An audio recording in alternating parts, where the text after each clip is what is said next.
Value Stack podcast is now sponsored by Coinbeast.com. If you need extra one-on-one time to get your Bitcoin questions answered, book a call with a Bitcoin pro at Coinbeast Connect to get expertise you need with topics ranging from security, privacy, mining, Lightning Network, and more. It's easy to get started. Simply go to Coinbeast.com, click Connect at the top of the page, and book a call with the pro for the topic that you'd like to discuss. So thank you guys at Coinbeast for sponsoring this show, and check them out at Coinbeast.com to get the Bitcoin support you need. Now, on with the show.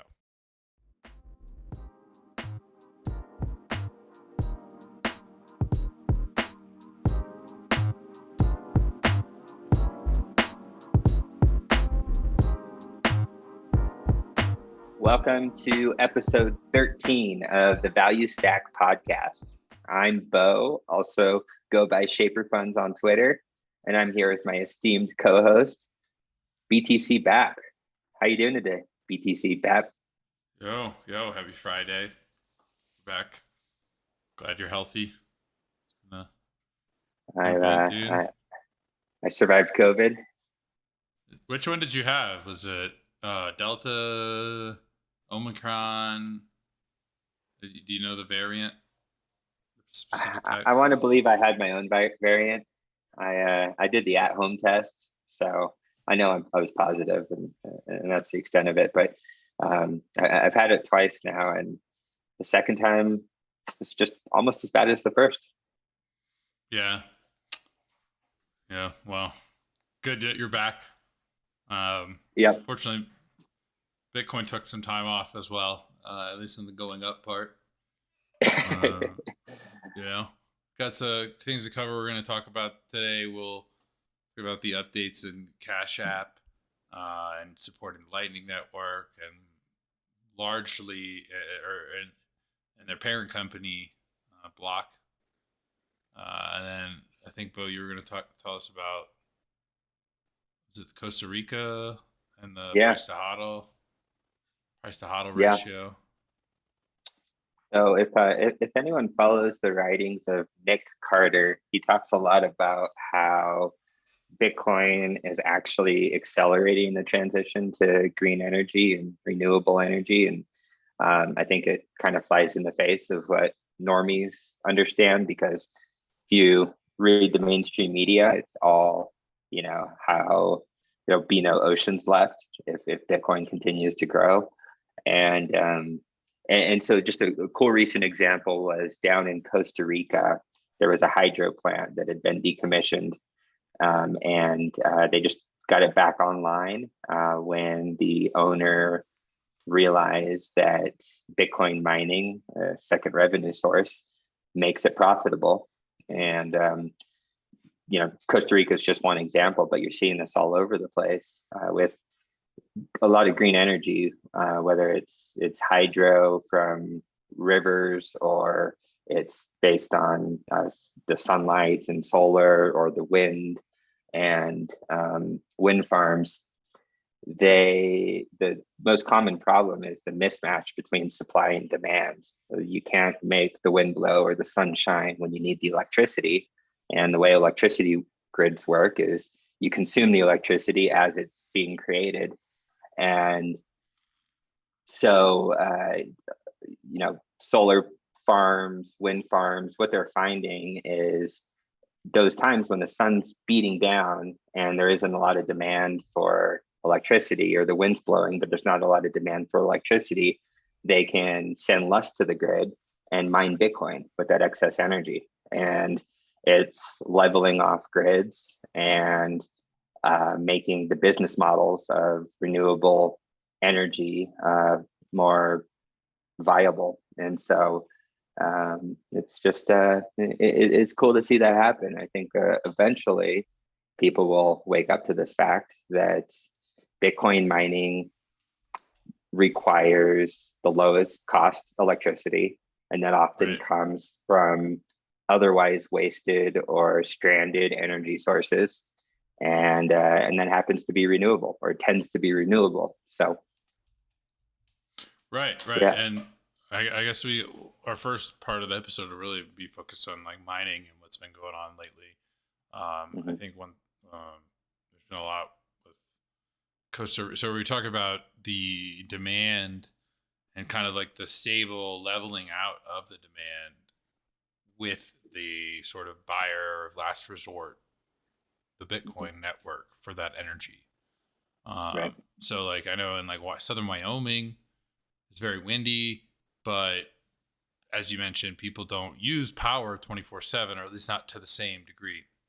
There's peak Right. hours and Hmm. off peak hours and shoulder hours, and sometimes even those rates are all different. Um, Yep. but like, yeah, if you have a stable demand, you could offset the drop in organic energy consumption with Bitcoin consumption. Because really, Hmm. their most expensive part of their power bill is like that demand adjustment for like peak usage. Hmm. Anyway, at least as far as I know, I've talked with at Blockbane, uh, and told me about how, let's say like a bar or restaurant, like let's say a nightclub, they use a lot more electricity for a few hours in the evening than, and as particularly on the weekends with music and all the things going on, than they do the rest of, on a Wednesday at 11 in the morning. And so Hmm. what they can do is mine Bitcoin to the amount that they use at peak demand, and use that to have a level load. And it helps the energy companies forecast demand more accurately. So it kind of helps the grid in a way. Hmm. Um, but it also, because they are charged a lot based on this peak load, uh, the incremental costs to do this aren't that bad. Yeah. And so, this helps decentralize. The more that people can take these, even if it's like very small time renewable projects, or I mean, Costa Rica is not that small, but even like if it's in like your community, local community, there could be like, Bitcoin mining wherever there's renewable energy and access to it. Um, Yeah. so I think that that's a good segue to our next topic, which was, should we talk about like the price to hodl ratio, or square Yeah. block? I want to make one quick bookshell. It's kind of a meta bookshell because I got this recommendation from Harry Suddick, who I think he recommended it Is that the on Preston Cathedra Fish's podcast. CEO? No, Harry Suddick, he is it Grid Technologies or something like that? I could be off, but he recommended the book The Grid by Gretchen Bach. And I went and read the book, You and did. it's not at all about Bitcoin, but it's fascinating. You just learn so much about the history of the grid, like in the United States, and it's just fascinating because it includes all the biggest names. Uh, the Standard Oil guy, obviously, um, Rockefeller or Rockefeller, exactly. So Rockefeller, Edison, Incel was actually the business mind behind Edison. Edison is kind of an idiot. Incel is basically the reason, his like right hand man is the reason why that we have these energy grid, these utility monopolies across the U.S. Of course, Nikola Tesla was heavily involved in all that. So really fascinating history with the grid, but then also talks about like the modern day issues because the grid was built around nuclear, oil, coal, these like energy sources that we can turn on and off. And we're like we're in control of our own destiny in the production of electricity. But of course, these days, as more people have solar on their house and we're relying more on renewable energy sources, the grid's just not built for it. So until battery Mhm. technology becomes far more advanced, Bitcoin is kind of acting as that battery, at least from an economical standpoint. Um, So yeah, read The Grid. It's an awesome book. But we'll move on. Let's talk about the price to hodl ratio.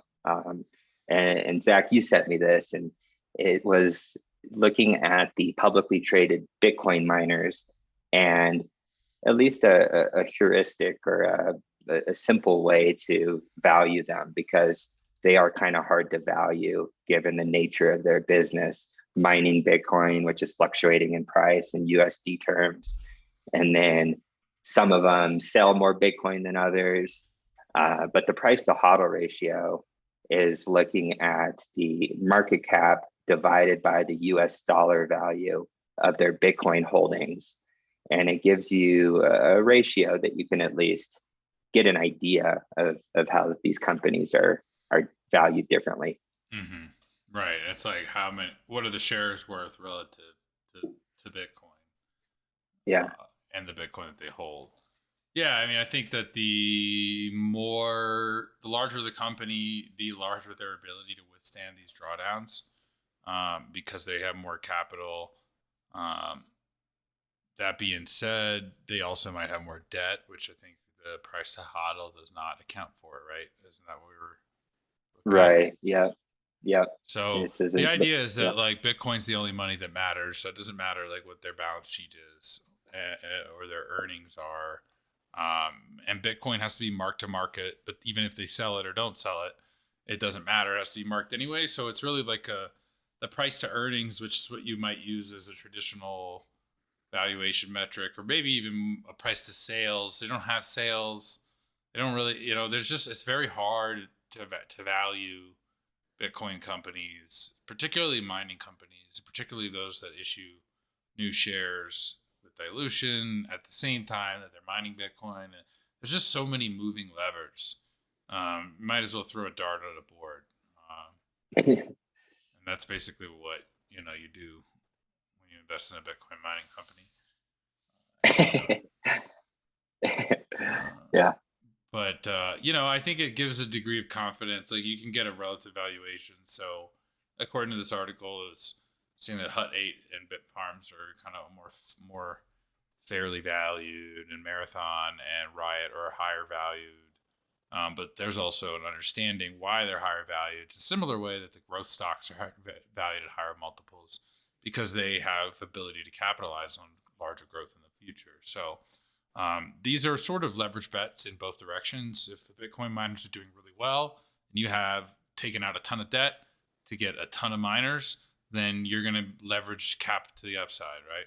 But if you've taken out a ton of debt and you have all these miners and Bitcoin does really poorly, you have additional leverage exposure to the downside. So I think that people are relatively bullish on Bitcoin, which is why these larger miners with larger debt and larger hash rates and faster expansion plans are valued at a higher rate. But I think that's why they're saying Bitfarms looks attractive relative to peers.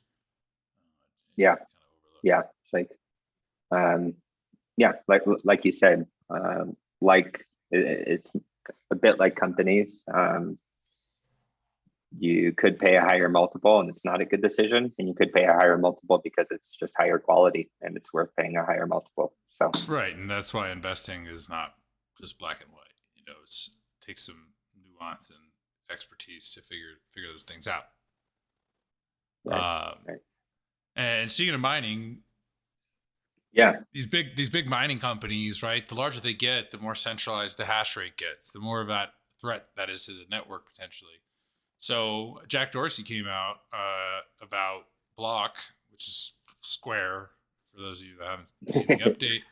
But they changed their name to Block. Block is now building out some mining at home. It sounds to be at home mining. A lot of it's speculation still, but we'll see what comes out. I couldn't really find all that many specifics, other than we put together a list of like some, I guess what we call speculative requirements, right?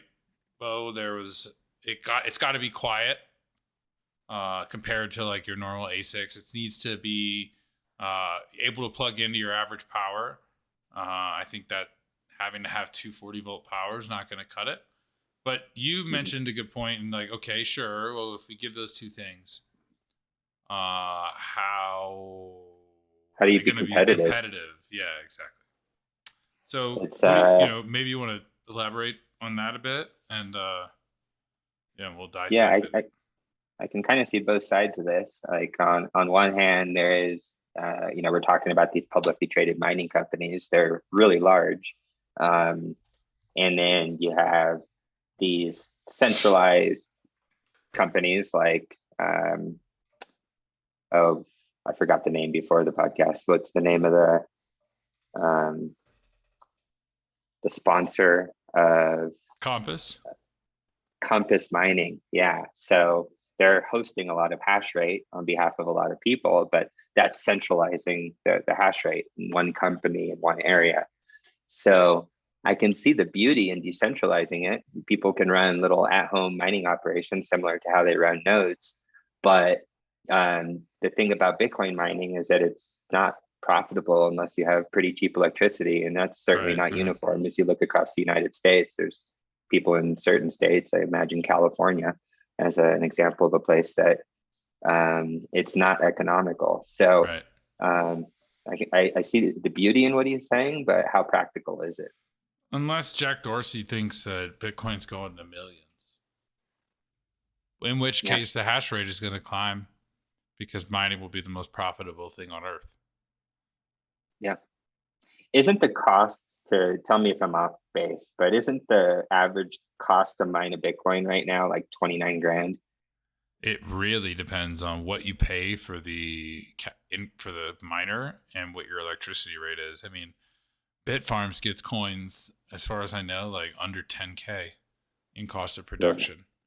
Yeah, Yeah. but if you were to try to mine at home with go buy a $10,000 ant miner right now, one of the newer editions, and your cost of production is going to be at 12 cents a kilowatt hour, probably 40, 50K today, Yeah. but it may be much higher than that with the difficulty by the time you get a block a year from now, like, a year from now, like difficulty will be much higher, especially as more people start mining at home. And speaking of mining at home, did you see that solo block? Yeah. Yeah. Wow. Lone wolf.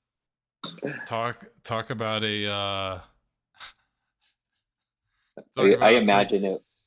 I imagine it Dude, was like a 16-year-old kid somewhere plugged in a I miner, hope got a I block, hope earned 6.25 Bitcoin. I hope so, dude. That's got to be like just imagine, waking up, you're like, I have a what? $250,000. Dude. They said it couldn't be done. Who told them it could? Yeah, man. Oh, that's But probably not a good idea to loan mine. That was a statistical anomaly. That person is extremely lucky. yeah. Um, If you have 10 or 12 grand to buy an ASIC, you might just want to buy Bitcoin Especially unless at you these really know what you're doing. prices. Yeah. Just to get free energy, um, and a tax deduction to boot. Um, Hmm. so this Cash App, see, like before we break off a block, because block is also um, Cash App. Cash App's integrating Lightning Network. So, last year we saw the big rise of Lightning in El Salvador. Although I got to say, I'm not really thrilled to see how it's playing out with a lot of that. But, it's progress, I think. But we've seen Lightning Well, elaborate on grow. that. And What are you referring to with El Salvador? yeah, well, there's been a lot of bugs with their wallet and the Chivo wallet. There's a lot of speculation about surveillance. There's been it's hard to actually use the Lightning version, and instead Chivo uses its own proprietary QR code, which does not work with open source Lightning wallets. They do I have didn't a even way know to that. get that. Yeah, they do have a way to get it, but it's like you got to go through a lot of extra steps, and it's slow and buggy, and seems intentionally designed to discourage it. But say like, hey, we offer it, Mm, and then the president of El Salvador, people have been critical of him and like kind of just being very dictator like. So yeah. I think the They, Bitcoin they, city seems to be kind of a big rhetorical thing that I don't That necessarily that believe. that that might turn out to be cool. I saw something that was a little bit concerning. I guess the new national stadium they're building is with a loan from China. Exactly. There's a lot. Yeah. Yeah. Yeah. So Doing business with China is probably not a wise decision. But anyways, now people in El Salvador, they can use Strike, right? yeah, they can use it as far as I know. And Strike did launch in Argentina now too. So Lightning is expanding, and good to see. I mean, like, I think the network doubled or tripled in capacity last year. So I think I saw 130% year-over-year growth. That's yeah, amazing. that's good. Yeah, I mean, but there's still only like less than 4,000 Bitcoin on the network. So Mm. really very, very small. You know, there's altcoins that are substantially larger. Yeah. This is a But little good bit of an progress. off the cuff question, just because I know you know more about this than I do. But the cost to send really large amounts of Bitcoin is on the main network is really cheap right now, and it's Yeah, gotten a lot cheaper throughout this year. Do you think Lightning Network has anything to do with that? As smaller transactions sure. migrate to the Lightning Network, that's Yeah, freeing up. definitely. Yeah, absolutely. Yeah. And if you have like a large transaction, like if it's thousands of dollars or more, you should use on chain, not Lightning, for two reasons. First, on chain's a flat fee. Lightning is a percentage based fee. So if you send $1 million, it's going to be a lot more on Hmm. Lightning. That additionally, the channel sizes just are not that large. Most people don't have appropriately funded and balanced channels and directions. So you're likely to have some channel payment failures. So any large transactions should typically be used on chain still. Yeah, yeah, and it's cheap to do on chain. So if you're looking to send Oh $15 yeah, million, yeah. It's it like doesn't cost like that much. a few cents. All right. Well, let's talk about our boating accident of the week. All right, it's time for the boating accident of the week. So this week's boating accident is none other Melania, than Melania, the ex Melania Trump, first lady of the United States of America. Do you want Melania, to dude. read Melania's tweet? Yeah. It is widely reported that Bitcoin's market cap exceeds USD 1 trillion. Nope. Nah, I think it was like 700 billion at the time. Today marks the 13th anniversary of the Bitcoin Genesis block. Happy anniversary. Hashtag Satoshi Nakamoto. But wait. Hashtag Melania NFT.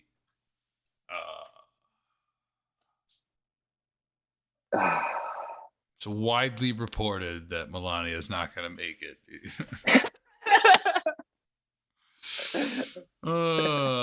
Do your research, Melania. I don't even want to spend a lot of time on her. She's, dude. All right. Melania NFT. Let's move on. I don't even. That's Oh it. goodness. You're our birding accident of the Yeah, week. But widely while we're reported. While we're talking about, while yeah, we're I sorry, what in were we saying? NFTs. So actually, Yeah. before we started recording, I was like, "Aren't those going down in value?" I have no idea what's going on in NFT. I'm such a young boomer. I just think they're really dumb, and I just don't pay attention. And I just had it in my head that they were like going out of favor and going down in value. And I Oh guess that's not the no, case, is no. it? NFTs are all the rage, dude. The Yeah, doodles, the world of women. yeah. It's wild. The bored apes. Dude, Jimmy Fallon's got a bored ape. It's ridiculous.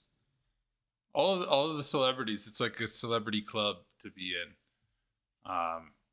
Steph Curry, like all of them, dude.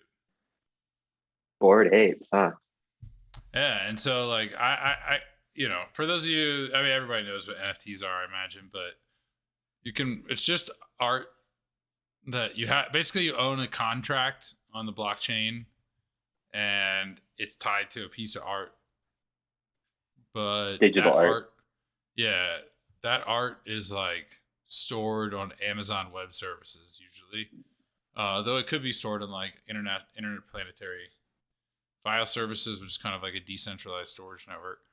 Um, but yeah, like the picture is like still hosted somewhere. So like what you own is a contract that says you own a picture on this database. That it's just kind of ridiculous. Um, but as long as you can get past the ridiculousness of it all, there's some cool applications. Like I was telling you the other day, like I think it would be cool to have Catalyxy DAO, and you, me, and like a couple of our friends like form like a venture, and each put in like I don't know, like $5,000 worth, and we issue like 5 tokens, and each token is like one of five, and each token would be worth like $5,000, and then we just have one wallet, and we make decisions, and you can vote with like the compound is like that, like one of the original governance. They made it like free on GitHub. You can like fork their governance contract, and you basically can make like their a DAO where you can like vote, and we can like vote like we're gonna dump the entire thing into Bitcoin, or we're gonna buy this or whatever. We can like vote on it, and then it represents like your share of the pool.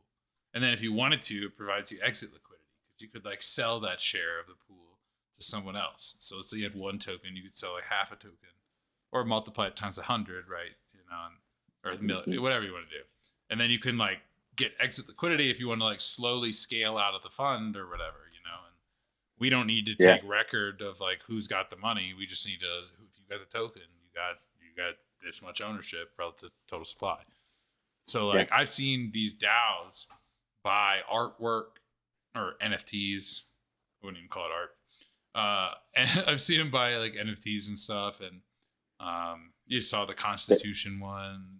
There was we talked about that. The DAO in Wyoming, they bought like 40 acres of land. Yeah. So sounds like that kind of. Yeah. But to me, it sounds like I saw something on Twitter the other day that got me thinking. It was called Links DAO, and it was like golf related, and I don't really know. I don't know what exactly they're doing, but it got me brainstorming. And I was thinking, you could have like, guest memberships at different clubs. You could have, I think what I read ski is resorts. they might try to build. Yeah, you can like take on Epic and Icon, the Vail Resorts, and have like a DAO that has deals with different ski resorts or different golf clubs. I think Links DAO, they were like, I think they might be trying to build their own golf course or something. But they're gonna buy a golf course. Buy a golf course, okay. Pretty funny, yeah. So I think that would be cool. Now, will that be successful? Because people that are into DAOs and NFTs and stuff, they're going to be like, oh, I'm going to go travel across the country to play this golf course. That's a DAO. Like, is that the thinking? Yeah. Interesting. Because they're a bunch of degens. Yeah. Degens be degens. So we'll wrap up today's episode with seeing degens. The trend in remote work has allowed for a lot of new and this kind of wild opportunities, people to live in otherwise, what you and I would have thought 4 or 5 years ago, not even possible, like places to live. Obviously, like you're in the middle of nowhere, New Mexico, where they have like the Earth ship, whatever the hell that is. And Arkansas, I think you were saying that. Okay, so we saw a story today on Decrypt said, or I did. It came out. It may have, because you said you heard this already, but I saw today that Arkansas was offering $10,000 worth of Bitcoin to anyone who moved to like the area and was a remote worker above 24 years old, had 2 years Yep. experience, and like lived there for a year. So I'm like, Yep. all right, I could do that. Like live there for a year. Like I like the mountains. It's taxable though, and like their income tax is higher, so it's not all like what it seems. But you were saying that this is something that they did already before. Yeah, I This think is back just in like 2020, extenuation. back in early 2020, they were trying to get young remote workers to end up in Arkansas. So I think it was about $10,000. And I remember reading about it and thinking about it. But now they're making You it didn't more have that attractive. flexibility then. Not at the time, and I'm not sure I would have ended up in Arkansas anyways. But I think it's really smart of them to say, "Hey, you can take it in Bitcoin." That's brilliant. It's the same $10,000. It. Yeah, it seems more attractive. Because the for the fine print said if you take it in dollars, you get $5,000 up front and $5,000 at the 6-month mark. Take it in Bitcoin, you get the whole 10,000 in Bitcoin right away. And then you can have a boating accident and leave Arkansas. Oh no, boating accident, Melania. But yeah, I've thought about it. I'm still kicking it around. But the income tax there, so if it's 10,000 in the Bitcoin, you figure income tax is like 25%. So that's 7,500 for Fed, and then another 6% for state. So you're really looking at like 7,000, and then the additional income tax on income is it more? It's going to be more than 7,000 if you make, So I don't know. It could be cool though. And then they say they give you a bike too, but they give you a $600 voucher for a bike, and I don't think you can get a good mountain bike for $600. Just saying. No, but you can put that towards a $2,000 mountain bike. Turns a $2,000 mountain bike into a $1,400 mountain bike. Right, but I didn't move to Arkansas to buy a $1,400 mountain bike. Like I went there to get 10,000 in Bitcoin. I didn't want to go there and buy a $1,400 mountain bike, but it would be pretty tight to do that. The mountains aren't as steep as Colorado, dude. This mountain biking here is terrifying. The mountains are like, it's just like Arkansas. I feel like it's like rolling hills and stuff. I'm sure there's some steep parts. Yeah. Well, let's wrap up today. Just quickly talk about rates going up, because not only has Bitcoin sold off a lot recently, but I don't want to say traditional markets have sold off, but certain pieces of traditional markets have sold off. I don't know if anyone follows Cathie Wood and her ARK funds. Probably a good example. She owns a lot of her funds buy a lot of non-profitable kind of moonshot businesses. If they hit, you're going to get outsized returns, but they don't really. A lot of them don't have a clear path to profitability. And those types of stocks, the stay-at-home stocks from 2020 is kind of another cohort. They've sold off drastically, like down 60 to 90%, depending on what you're looking at. And I think part of that's due to the market. The market's afraid of rates rising, right? We just had a 7% inflation reading for 2021. So inflation's at 7%, the 10 years at 1.75%. So you have negative real yields of 5.25% right now. And so according to the Federal Reserve, they're going to raise interest rates 4 times in 2022. And Jamie Dimon, the CEO of JP Morgan, he thinks that they could raise rates 6 to 7 times this year. Typically, when they raise rates, they're talking 0.25% increases. And so that could push, if they do what they say they're going to do, that's a full percent increase in interest rates. So we could end the year close to 3% rates. And obviously the market thinks they might actually do that because it's the selling off.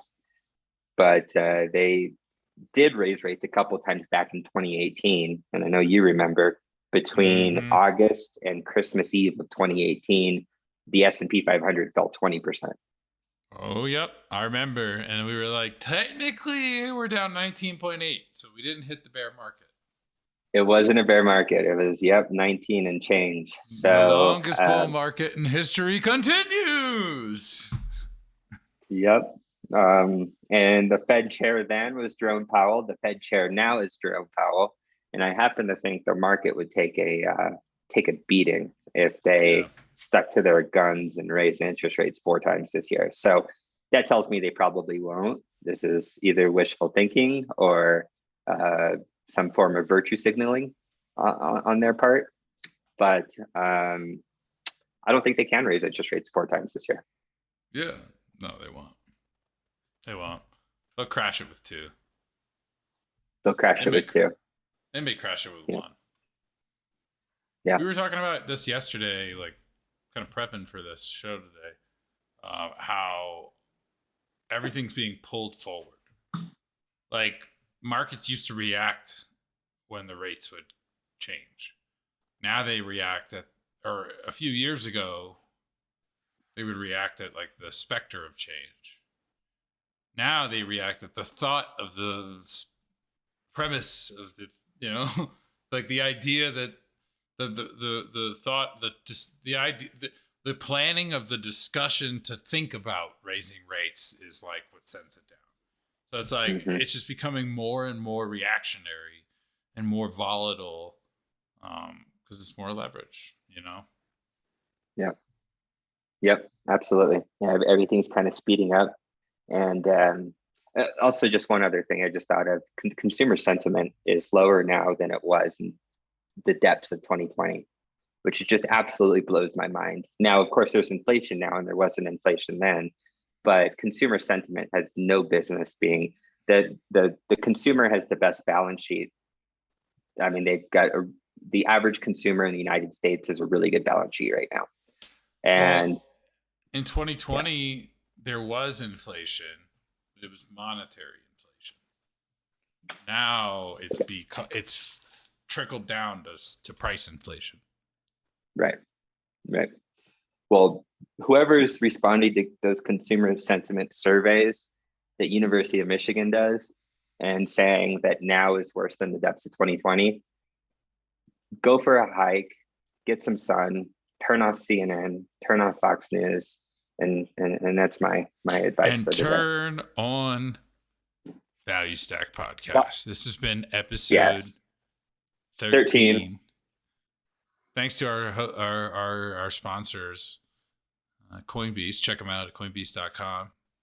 Shorter episode today, but last one was super long, so we're gonna hit you back in a few weeks. See you guys then. All right. See ya.